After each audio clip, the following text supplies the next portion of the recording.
Ahora sí, vamos al escenario político.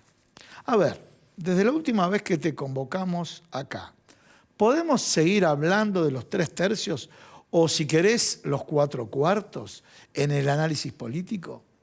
Yo te diría que sí, creo que sigue fuerte la tesis de los 3/3 y lo que hay que empezar a pensar es también en 3 tiempos.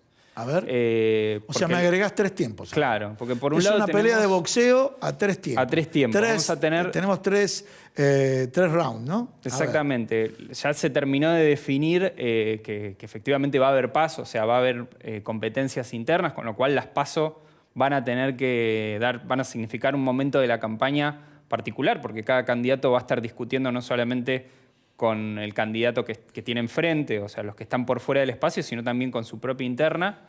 Vamos a tener una segunda instancia en donde se van a dar las generales, que veremos si llegamos o no al balotaje, y eventualmente un tercer momento de balotaje, ¿no? Entonces, esos 3 momentos me parece que van a ser 3 momentos bien marcados de la campaña, y el desafío para las 3 principales fuerzas va a ser producir una campaña que tenga su especificidad en cada uno de esos 3 momentos y al mismo tiempo que tenga cierta unidad conceptual que permita construir un mensaje claro a lo largo de esto, que además, como siempre sabemos, los años electorales vuelan, ¿no? Bueno, te voy a interrumpir acá. Mi labor periodística, pues Martín Siracusa me decía hace un rato, bueno, vos sos el periodista, bien. Vos decís, unidad conceptual. Y la pregunta que me hago, vos fijate, yo no quiero condicionar tu respuesta, veo que aparentemente, lo coloco entre comillas, en los libertarios hay unidad conceptual. En el Frente de Todos no sé si hay unidad conceptual. Y en Juntos por el Cambio, las diferencias entre Patricia Bullrich y Horacio Rodríguez Larreta son marcadas y después se ven exteriorizaciones tanto de Javier Milei con Patricia Bullrich y de Patricia Bullrich con Javier Milei. Más allá de los términos, te voy a llamar, no te voy a llamar, te voy a tener en cuenta, pero bueno, este tema vos utilizaste la unidad conceptual. ¿Va a jugar mucho ahora en las PASO? Sí, sobre todo porque lo que vamos a ver es que vos recién mencionabas la competencia interna entre Patricia Bullrich y Horacio Rodríguez Larreta, en donde lo que se está poniendo en juego es cuál es la conducción de ese espacio, ¿no? ¿Qué es lo que prima y cuáles son los valores, si se quiere, incluso en términos ideológicos, se está poniendo en juego qué significa Juntos por el Cambio. Y en esa disputa me parece que... en esa disputa está, eso te volví a interrumpir, pero creo que suma. Cada palabra que vas armando voy construyendo en función de tus palabras. ¿Pero es una cuestión de formas o de fondo entre ambos la diferencia? Yo creo que ya se pasó esa discusión, estamos hablando ya de cuestiones de fondo, ¿no? ¿Ah, sí? Muchas veces la ciudadanía, los votantes de Juntos por el Cambio, quizás para intentar conciliar ambas partes, lo ponen en términos de forma, ¿no? Pero sobre todo entre los votantes de Patricia Bullrich, nuestras investigaciones lo que nos indican es que están yendo más al fondo, ¿no? Ven a un Horacio Rodríguez Larreta que en esa forma dialoguista termina por ceder las cuestiones de fondo, ¿no? Y por el contrario, y por eso me parece que es una situación un poco más compleja o más sensible para el mundo larretista, desde el lado de los votantes de Larreta, lo que dicen es que, bueno, que Patricia Bullrich tiene sus maneras un poco más exageradas o más efusivas, y Larreta tiene unos modos más amables, por así decirlo. Patricia Bullrich eligió hace poquito a Petri como candidato a vice. Bueno, ¿alguna reflexión? Primero hablamos del UCR, segundo que tuvo casi un empate técnico con Cornejo, que estuvo acá en el programa, ¿sí? Tuvo un empate técnico, y tercero porque hay una, no sé si simbiosis, similitud o características que busca que son similares. ¿Cómo lo ves vos? Independientemente, o sea, de cómo lo ves como analista, independientemente de lo que puede pensar el votante propio, ¿no? Sí, yo lo primero que diría es que la primera definición respecto de Petri es que es radical, ¿no? Sí. Entonces, hay algo del armado radical que siempre fue fundamental dentro de Juntos por el Cambio, desde el nacimiento de Juntos por el Cambio, en su momento en 2015 Cambiemos, esta cuestión de la estructura radical fue muy importante, más incluso que los liderazgos, ¿no? Que por ahí el PRO aportó liderazgos, aportó figuras carismáticas o figuras convocantes, y el radicalismo venía con esta carta de traer estructuras de las provincias, traer gobernadores. Bueno, me parece que Petri puede llegar a funcionar en ese sentido, aunque es un personaje que no es parte de la conducción, no es Gerardo Morales. Entonces, me parece que está en una posición que, por un lado, aporta su gen radical, aporta su costado radical, pero al mismo tiempo... ¿Y no lo fortalece no ser Gerardo Morales? Bueno, para el electorado en general, porque Gerardo Morales tenés los que están a favor de y los que están en contra de, y no tenés aquella persona, bueno, voy a descubrir el personaje, porque Petri te genera, claro, de pronto, en la primera etapa publicitaria, antes lo llamaban la etapa del desconocimiento, pero te genera, bueno, ¿cómo será Petri? Entonces ahora la foto que esté en pareja con una periodista, punto. Hasta ahí llegó, obviamente muchos, los que militan lo conocen a Petri, ¿no? ¿Cómo lo ves vos? Y aparte, figura joven, o sea que el formato elegido, ¿te parece bueno desde el punto de vista comunicacional? sí, creo que por ese lado puede llegar a ser interesante, digamos, vos lo mencionabas, una figura joven, una figura que además lo poco que se ha visto en medios de comunicación de él a nivel nacional, ¿no? Porque en Mendoza sí tiene más trayectoria, pero a nivel nacional ha hecho referencia a un discurso un poco empardado con el de Patricia Bullrich en relación al tema de la mano dura.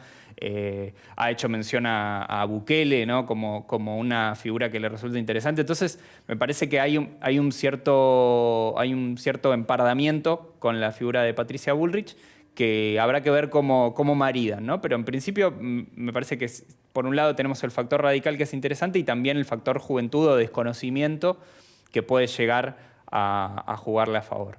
Bien, ahora vamos... ¿Qué pasa con el arretismo? Lo veo muy en silencio, o sea, mucha campaña pública. ¿Sí? Vamos a tener ahora un referente, un economista referente del equipo de Patricia Bullrich, pero vos lo ves que cada uno de los integrantes del equipo de Patricia Bullrich están en el contacto, están en el contacto permanente. Medio que el equipo de Horacio Rodríguez Larreta es lo que sale en la publicidad, en televisión, estática, lo que fuere, pero no salen a hablar, a hacer, que esto también marca una proximidad con la gente. ¿Cómo lo ven ustedes como analistas? Bueno, me parece que hay cierto hermetismo que tiene que ver sobre todo con que estamos ingresando a la campaña y ellos todavía hay definiciones muy fuertes que no dieron respecto de cómo se van a conformar esos equipos, quiénes son los integrantes, quiénes están de un lado y quiénes están del otro, ¿no? Y sobre todo, ¿qué mensaje van a dar a la sociedad? Me parece que ese es el gran meollo de la cuestión. Por el lado de Patricia Bullrich, te diría que desde 2021 ya definió un perfil, o incluso antes, definió un perfil de cara a la sociedad y viene construyendo esa imagen y viene trabajando y prácticamente diríamos que su campaña llega por decantación de lo que viene ejercitando hace mucho tiempo. Ahora, por el lado de Larreta hay una cosa mucho más ambigua, ¿no? Un momento jugó la carta de moderado, de dialoguista. Ahora le dice a la gente, mire, lo traigo a Morales y Morales, fíjese qué firme que está. Claro. O sea, ese es subliminalmente el mensaje que uno infiere que puede llegarle a la gente a través del lado del larretismo. Sí, intenta, digamos, incorporar algo de este nuevo clima de época que no va tanto de la mano del diálogo y la moderación, sino todo lo contrario, ¿no? Y veremos cómo funciona, digamos, veremos cómo... Pero yo creo que ese hermetismo del que vos hablás tiene que ver con que están construyendo esa ingeniería como para poder perfilarse de cara a la sociedad, que veremos en esta campaña si logran efectivamente digamos, pararse en ese lugar, en ese punto medio entre la moderación, el diálogo, la gestión y la fuerza, el cambio contundente, el cambio nítido, que es un poco el lugar incómodo en el que quedó, pero que puede llegar a construir. Bien, vayamos ahora sí, vamos al oficialismo. Primero, a ver, en lo macro, los números no le dan bien, ¿no? No, yo te hablaba recién de esta campaña de 3 tiempos. Sí. Si uno va a un escenario de balotaje, si mide escenarios de balotaje, está realmente muy complicado el oficialismo, ¿no? Javier Milei sigue festejando todavía. Sí, por ahora está... Se considera que puede ser un integrante, ahí lo tenemos, un integrante, estuvo acá el año pasado, un integrante del balotaje. Claro, puede llegar al balotaje, todavía está en condiciones de llegar al balotaje, está en condiciones también de ser la figura, que es una imagen que en todas las fuerzas se está viendo cómo hacer para evitar, que es Javier Milei, el candidato individual más votado, ¿no? Que sería un escenario complicado para todos y que sería muy promisorio para... Ya nos metemos con el oficialismo, pero cerremos la idea de Javier Milei. Desde algunos medios, y acá te voy a decir de los dos lados, y me voy a atrever a decir le pegan, desde C5N, Página 12, a La Nación y Clarín. Y él mantiene sus guarismos. ¿Sí? Por lo tanto, o por lo menos ustedes me han dicho, y por otro lado, ¿por qué digo le pegan? No, mirá el socio que tenía en tal provincia que sacó tantos puntos. Sí, pero el socio se juntó hace un mes. Sí. O sea, me parece a mí que la gente, si vota a él, es por la figura de Milei, no por quien buscó hace un mes o hace 3 meses como socio estratégico, ¿no? Distinto sería, por ejemplo, el caso de Petri con Patricia Bullrich, que siempre coadyuvaron en una misma línea, idea y demás, y ahora sí, bueno, ahora vas a integrar vos la fórmula. Bueno, ¿a qué voy? ¿Es verdad esto o es mentira? ¿Es verdad que los números de las provincias indican que está en una caída? ¿O de alguna manera podemos decir que se despegan las imágenes de los aliados del interior y de Javier Milei? Yo creo que la figura de Javier Milei tiene un magnetismo, digamos, y un carisma que no tiene ninguno de sus candidatos provinciales ni remotamente. Seguro. Eso es un primer dato que es insoslayable. O sea, toda la política y te diría la sociedad viene mirando a Javier Milei, ya sea para entusiasmarse o para horrorizarse, y eso tiene que ver con un atributo personal de él que viene trabajando y que es intransferible. Digamos. Sería ilógico pensar que un candidato simplemente por tomarse de la mano de Milei podría transferirlo, claro, podría ganar ese atributo. Sí me parece que, algo de eso explica los malos resultados que tuvieron los candidatos provinciales de Javier Milei. Sí me parece que hay un dato a tener en cuenta cuando nos acerquemos a las elecciones y cuando se empieza a volver más palpable esta situación del voto, que es que los aparatos juegan, digamos, y las estructuras partidarias juegan. Sabemos que tiene muy poco. Claro, y ahí sí me parece que puede llegar a ser un problema a la hora de hacer campaña, a la hora de fiscalizar, a la hora de sostener toda esa estructura con lo poco que está demostrando y con lo que se está viendo, con los problemas internos que se está viendo. Que está teniendo. Bien, bueno, cerremos con el oficialismo breve, pero bueno, a ver, primer dato.